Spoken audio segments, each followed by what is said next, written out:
নমস্কার। যুক্তি তর্ক সঙ্গে অর্কই আপনাদের স্বাগত। আপনাদের সঙ্গে আমি অর্কপ্রভ সরকার। ঝুলি থেকে বেড়ালটা বের হয়ে গেল। আসলে কেন্দ্রীয় স্বরাষ্ট্রমন্ত্রী অমিত শাহের মন্ত্রক সেটা বার করে দিল। এই যে মুর্শিদাবাদে যে ঘটনা, যে সংঘর্ষের ঘটনা, সাম্প্রদায়িক সংঘর্ষ, এটা নিয়ে কোনো সন্দেহ নেই। তার পিছনে বাংলাদেশের দুষ্কৃতীদের হাত আছে এবং সেই দুষ্কৃতীদের মদদ দিয়েছে রাজ্যের শাসক দলের স্থানীয় নেতৃত্ব।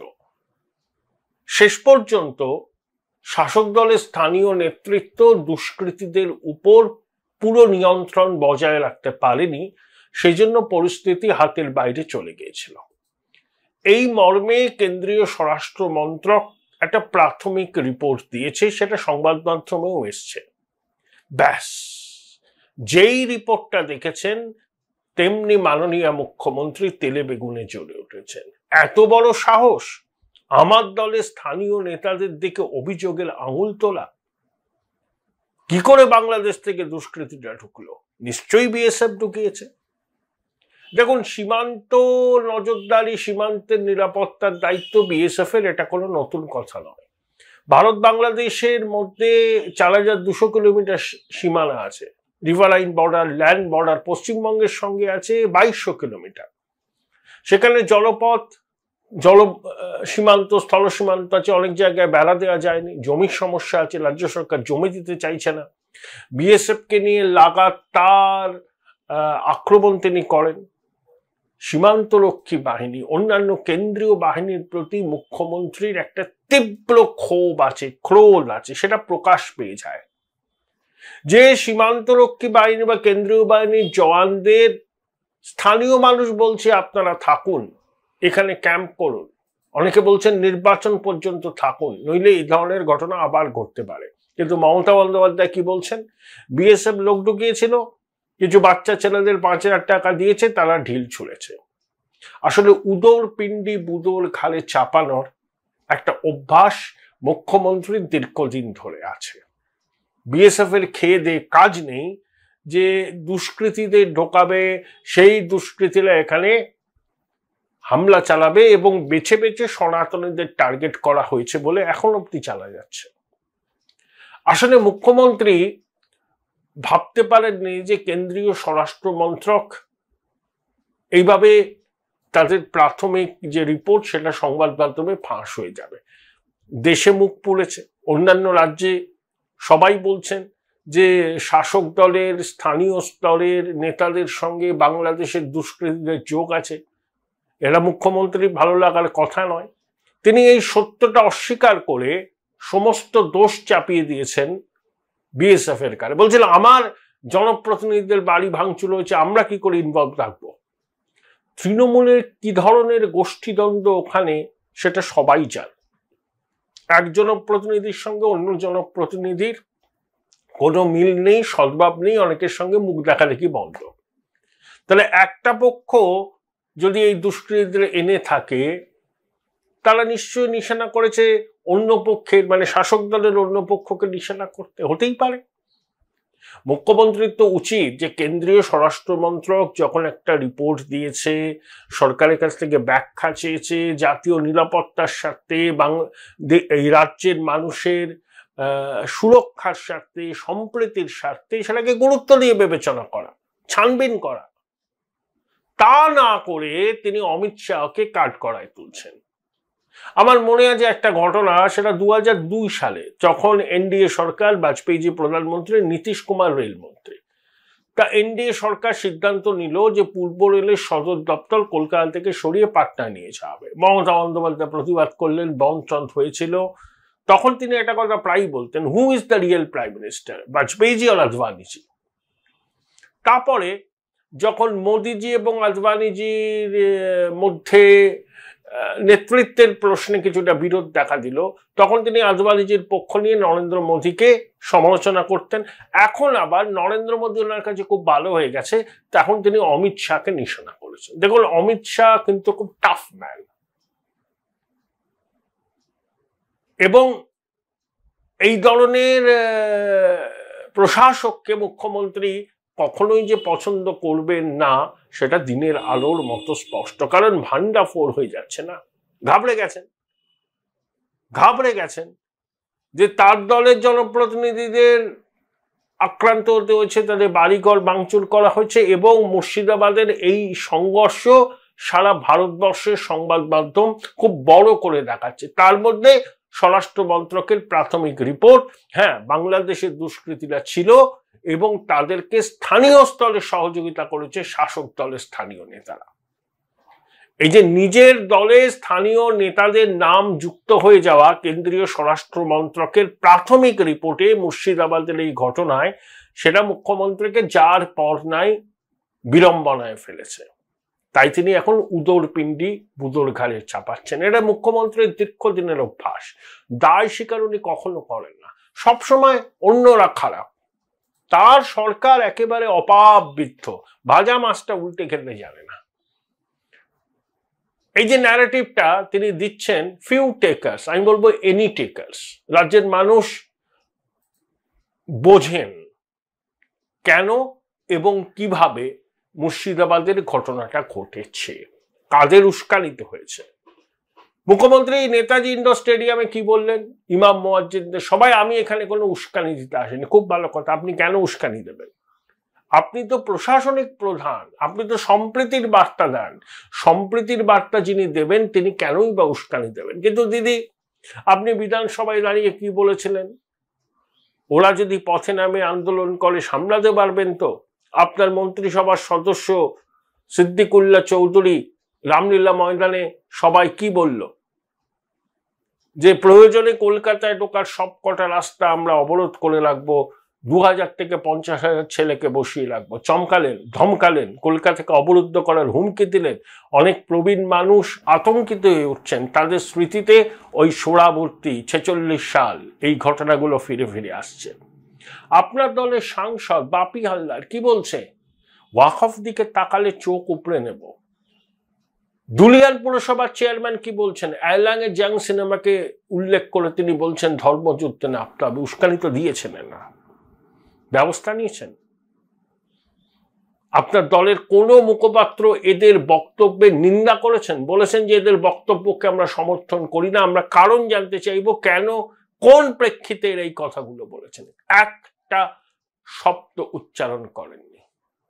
আপনার পুলিশ বিজেপির আইটি সেলের বিরুদ্ধে ব্যবস্থা নিচ্ছে, সুকান্ত মজুমদারের বিরুদ্ধে থানায় থানায় এফআইআর করা হচ্ছে, নাকি সুকান্ত বাবু সাম্প্রদায়িক সম্প্রীতি নষ্ট করেছেন। তর্কের খাতিরে মেনে নিলাম সুকান্ত বাবুর বক্তব্য গ্রহণযোগ্য নয়, ঠিক আছে আপনি করেছেন। বিজেপির আইটি সেল ভুয়ো ছবি পোস্ট করেছে, ঠিক আছে, পুলিশ মনে করেছে ব্যবস্থা নিচ্ছে, আপত্তি নেই, সম্প্রীতি রক্ষা হোক, এটা আমরা সবাই চাই। তাতে উস্কানি যারা দেবেন তাদের বিরুদ্ধে নিশ্চয়ই আইনানুগ ব্যবস্থা নেবে। কিন্তু আপনার মন্ত্রিসভার সদস্য খাস কলকাতার বুকে দাঁড়িয়ে যেভাবে উস্কানি দিলেন, যেভাবে হুমকি দিলেন, আপনার প্রশাসন তো কোনো ব্যবস্থা নিল না দিদিমণি। বরঞ্চ সিদ্দিকুল্লাহ মঞ্চে দাঁড়িয়ে বললেন যে মুখ্যমন্ত্রীর অফিস থেকে ফোন এসেছিল, সভা সফল হওয়ার জন্য তিনি অভিনন্দন জানিয়েছেন। অর্থাৎ সিদ্দিকুল্লাহ যে বক্তব্যগুলো বললেন, একই সঙ্গে জানালেন সিএমও অফিস থেকে ফোন এলো। অর্থাৎ সিদ্দিকুল্লাহ এই ধরনের বক্তব্য দিয়ে যে পার পেয়ে যেতে পারেন সেটা বোঝা গেল। কারণ তিনি বললেন সিএমও থেকে ফোন এসেছিল, সমাবেশ সফল হওয়ায় অভিনন্দন জানিয়েছেন। তা সিএমও সমাবেশ সফল হওয়ায় অভিনন্দন জানিয়েছেন, খুব ভালো কথা, জানাতেই পারেন। কিন্তু সিদ্দিকুল্লাহ চৌধুরী যেভাবে সাম্প্রদায়িক ভাষণ দিলেন, যেভাবে হুমকি দিলেন কলকাতা অবরুদ্ধ করার, সেটা নিয়ে কেন প্রতিবাদ করলেন না আপনারা? কেন আপনাদের সবজান্তা মুখপাত্ররা একটা শব্দ উচ্চারণ করলেন না? আর কেন্দ্রীয় বাহিনীকে সবসময় নিশানা করা মুখ্যমন্ত্রীর একটা দীর্ঘকালীন স্বভাব। কেন বিএসএফ গুলি চালিয়েছে? আরে আত্মরক্ষার স্বার্থে তো কখনো কখনো ব্যবস্থা নিতে হয়, এটাই বিএসএফ বলছে। যে তাদের উপর আক্রমণ হয়েছিল, গুলিও ছোড়া হয়েছিল, ইট ছোড়া হয়েছিল। Join Indian Institute of Hotel Management now. Right choice, right decision. তাহলে আপনি বিএসএফ এর ঘাড়ে দোষ চাপিয়ে দিলেন। আসলে কেন্দ্রীয় বাহিনী বা কেন্দ্রীয় সরকারের কোন সংস্থার কথা শুনলেই আপনি তেলে বেগুনে চলে ওঠেন।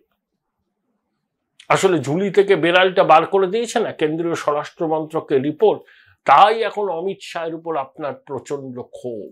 হ্যাঁ, অমিত শাহ সমস্ত এজেন্সিগুলোকে মোটামুটি তার কাছেই রিপোর্ট করে, প্রধানমন্ত্রীর কাছে সিবিআই করে, ঠিক আছে, কিন্তু অমিত শাহ তো নাম্বার 2, তিনিও এই তদন্তর ব্যাপারে সিদ্ধান্ত নেন, সবাই জানেন, কোনো গোপনীয় বিষয় না। মুখ্যমন্ত্রী সিট গঠন করেছেন, সিট মানে আমরা জানি না ধামাচাপা দেওয়ার চেষ্টা। দেখুন ওই অঞ্চলটা কিন্তু স্পর্শকাতর, উল্টো দিকে চাপাই নবাবগঞ্জ, ওখানে কিন্তু দুষ্কৃতীদের খুব তাণ্ডব, মৌলবাদীদের খুব তাণ্ডব। ওখানেই বাংলাদেশে একটা মেয়েদের ফুটবল খেলা তৌহিদি জনতা বন্ধ করে দিয়েছিল। এই তৌহিদি জনতা বাংলাদেশ জুড়ে তাণ্ডব করছে, এরা ধর্মান্ধ এবং অত্যন্ত সাম্প্রদায়িক। তাহলে এই ধরনের জায়গা যেখানে গন্ডগোলগুলো করেছে, সীমানা সংলগ্ন, উল্টো দিকে বাংলাদেশে অগ্নিগর্ভ পরিস্থিতি, সেখানে সিট গঠন করে কি হবে? এনআইএ তদন্ত হওয়া উচিত, তাহলে দুধ পানিকা পানি হয়ে যাবে।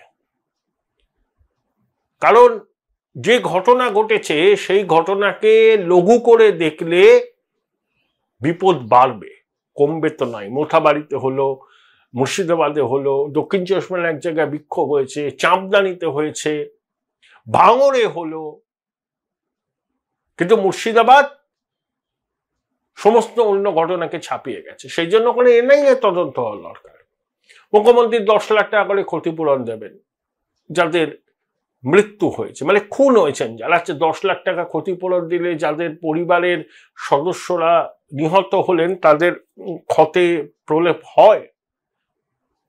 10 লক্ষ টাকায় কি তাদের এই হাহাকারকে ভোলানো যায়? সবকিছু কি 2 লাখ 10 লাখ দিয়ে চেপে দেওয়া যায়? স্বজনহারা পরিবারগুলোর কান্না কি কোনোদিন মুছবে? বাড়ির কর্তা এবং বড় ছেলেকে খুন হতে হলো, অভিযোগ করছে পরিবার, 4 ঘন্টা ধরে পড়েছিল রাস্তায় লাশ, বারবার করে পুলিশকে ফোন করা হয়েছে, পুলিশ আসেনি। কোথায় আইন শৃঙ্খলা? আপনি বিএসএফ এর গায়ে দোষ চাপাচ্ছেন। স্থানীয় মানুষ বলছে কেন্দ্রীয় বাহিনী থাকুক, বিএসএফ এর ক্যাম্প থাকুক, তাহলে আশ্বস্ত হবেন। কোনো ভরসা নেই পুলিশের উপর, আপনার পুলিশের উপর কোনো ভরসা নেই। না আছে গোয়েন্দা নেটওয়ার্ক, না আছে সঠিক সময়ে সঠিক তথ্য পাওয়ার পরিকাঠামো। আচ্ছা, গোয়েন্দা দপ্তর মুর্শিদাবাদ পুলিশের কাছে কেন আগাম খবর ছিল না যে এরকম ভায়োলেন্ট অ্যাজিটেশন হতে পারে, সেটা সাম্প্রদায়িক সংঘর্ষে টার্ন নিতে পারে? কেন ছিল না? এখন তো 2টো পুলিশ জেলা ওখানে। এই প্রশ্নের উত্তর তো দিতে হবে। আপনি তো পুলিশ মন্ত্রী, আপনার তো দায়টা স্বীকার করতে হবে, ব্যর্থতার দায়। আপনার পুলিশ কোনো আগাম খবরই পায়নি যে এত বড় একটা ঘটনা ঘটতে পারে, এবং তাদের কোনো কি বলবো আর কি প্রিপেয়ারনেস ছিল না যে এই ধরনের অবাঞ্ছিত ঘটনা ঘটলে কিভাবে সেটাকে মোকাবিলা করা যাবে। আপনি তো বিএসএফ কে ডেকেছেন, আপনার প্রশাসন, এখন বিএসএফ এর গায়ে দোষ চাপিয়ে দিচ্ছেন। বা সেই পুরনো খেলা যে বিএসএফ লোক ঢুকেছে, বিএসএফ টাকা দিয়েছে। আরে ওই বিএসএফ এর জওয়ানরা সীমান্তে অতন্দ্র প্রহরীর ভূমিকা পালন করে বলে আমরা রাত্রে নিশ্চিন্তে থাকতে পারি। আমি বিএসএফ এর মধ্যে যে কিছু ব্ল্যাকশিপ নেই আমি বলছি না, এই যে গরু পাচার হয় তাদের বিএসএফ ইনভলভ, কিন্তু বিএসএফ ওখান থেকে লোক ঢুকিয়েছে, বাচ্চাদের 5,000 টাকা করে দিয়ে গন্ডগোল পাকিয়েছে। আপনার কাছে প্রমাণ আছে? আপনি সাবস্টেনশিয়েট করতে পারবেন? এই যে অভিযোগটা করে দিলেন কেন্দ্রীয় বাহিনীর বিরুদ্ধে, এতে কেন্দ্রীয় বাহিনীর মরাল ডাউন হয়। তারা সীমান্তরক্ষী বাহিনী। আপনার কাছে যদি প্রমাণ থাকে, সেই প্রমাণ আপনি তুলে ধরুন, কেন্দ্র সরকারকে জানান, মানুষকে জানান যে আমি এই অভিযোগ করেছিলাম, এই অভিযোগের সপক্ষে আমার এই তথ্য প্রমাণ আছে। এমনি এমনি বলে দিলেন, কেন্দ্রীয় বাহিনীর বিরুদ্ধে অভিযোগ তুললেন। আসলে স্বরাষ্ট্রমন্ত্রী তার স্বরাষ্ট্র মন্ত্রকের প্রাথমিক রিপোর্টে তৃণমূলের স্থানীয় নেতাদের ভূমিকাটাকে প্রশ্নচিহ্নের মধ্যে রাখা হয়েছে। ব্যাস, মমতা বুঝেছেন যে এ তো সবে কলির সন্ধে, এবার তো কেঁচো করতে কেউ উঠে বেরোবে, এবার তো এনআইএ আসবে, অন্য আসবে, অনেকে গ্রেপ্তার হবেন, আরো কত কিনা বেরিয়ে পড়ে। তাই তিনি পাল্টা আক্রমণের রাস্তায় নেমে স্বরাষ্ট্রমন্ত্রী এবং বিএসএফ কে নিশানা করছেন। এখন তার কাছে মোদিজি ভালো হয়ে গেছেন, অমিত শাহ ভিলেন হয়ে গেছেন, আবার কিছুদিন বাদে বলবেন অমিত শাহ ভালো, যোগী খারাপ। ওনার এই ছক যারা বাংলার রাজনীতি সম্পর্কে ওয়াকিবহল তারা জানেন। দেখুন, ওই যাদের পরিবার সদস্য খুন হয়েছেন তারা ক্ষতিপূরণ নেননি, আমি এই সিদ্ধান্তকে সমর্থন করি। 10 লাখ টাকা ক্ষতিপূরণে তাদের জীবন থেকে যা হারালো, তারা যা হারালেন তা কি ফেরত পাওয়া যাবে? অপূরণীয় ক্ষতি। এই যে ক্ষতিপূরণ দিয়ে চাপা দেওয়ার এই যে তৃণমূলের কৌশল, এটা সবসময় কাজে লাগে না দিদি। আপনি একটু ইন্ট্রোস্পেক্ট করুন, আর সিদ্দিকুল্লাহ চৌধুরীর মতো যারা উস্কানি দিচ্ছে তাদের বিরুদ্ধে ব্যবস্থা নিন, তাহলে বুঝবো আপনি রাজধর্ম পালন করছেন।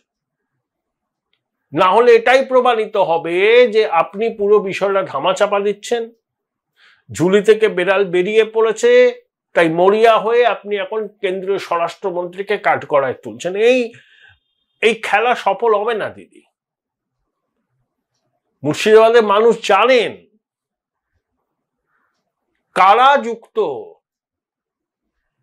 কাদের মদতে এটা হয়েছে, দুষ্কৃতীদের কারা মদত দিয়েছে। মুর্শিদাবাদের সাধারণ মানুষ জানেন, আপনিও জানেন, কিন্তু আপনি সত্যটা স্বীকার করতে চাইছেন না ভোটের কারণে। এটাই হচ্ছে বাস্তব। এই আবহেই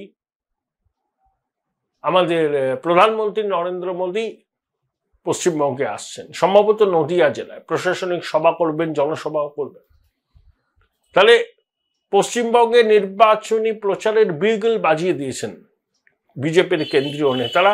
নরেন্দ্র মোদীর এই সফরের মধ্যে দিয়ে পশ্চিমবঙ্গে বিধানসভা নির্বাচনের আনুষ্ঠানিক প্রচারের সূচনা করবে ভারতীয় জনতা পার্টি।